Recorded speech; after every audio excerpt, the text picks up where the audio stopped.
joining us now on Six in the Mix to talk about her new memoir, Still on Fire. Renee, I want you to get us into this story, but from what I've seen so far, it's a bit about redemption. It is. It's about putting the pieces of my life back together after being totally shattered. And when you talk about the pieces of your life, we all go through things. Your story is a little different. Can you let our viewers know? Can you share with them what you're talking about? My first memoir, The Burn Zone, is about being brainwashed in a Buddhist cult after spending most of my life seeking for the bigger answers in life. And then this memoir, Still on Fire, is about magic, miracles, travel, and romance, and the joy that we can have after shattering.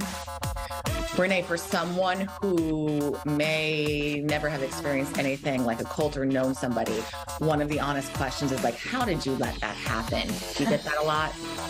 I do, and I realized it's like any toxic relationship where if you go on a first date and somebody hits you, you get up and you leave the table. But they start with romance and they suck you in and they make you feel seen and heard and like you belong. And then they slowly introduce self-doubt, and then they take away the activities that empower you, and it happens over time. And then fast forward, when did you realize it was a cult?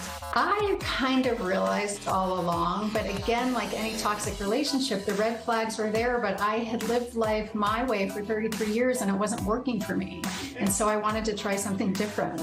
I always felt like I didn't fit in, and I always felt like the weird kid because I hid everything about me that was different. And when I walked into this meditation seminar, I felt like I had found my tribe. And so I decided to stick around. And then when I meditated for the first time, I felt peace, incredible peace inside my mind. And I realized this is what I've been searching for my whole life. When you sat down to write this new memoir, what parts of the original did you kind of take with you, and how did it evolve? I realized that I was free before I joined that cult. And I just didn't know that human life is messy and that we all make mistakes and that none of us really have it figured out. But I had this dream life traveling the world as a surf model and an Argentine tango dancer, but I was sad inside, and I thought I was the only person out there who was sad inside. And so I realized with Still on Fire that I had a wonderful life before the cult, and I have a wonderful life after. What do you hope readers take away from Still on Fire? I hope that, especially for readers who have been in lockdown for a long time and are scared to join the world or disillusioned by the world, I hope that it'll give them the fire inside to go start living again and to live a more authentic life and to understand that they're the only version of them there is, and they need to celebrate that.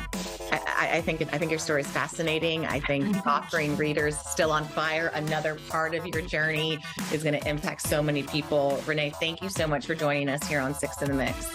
Thank you, Jen, for inviting me.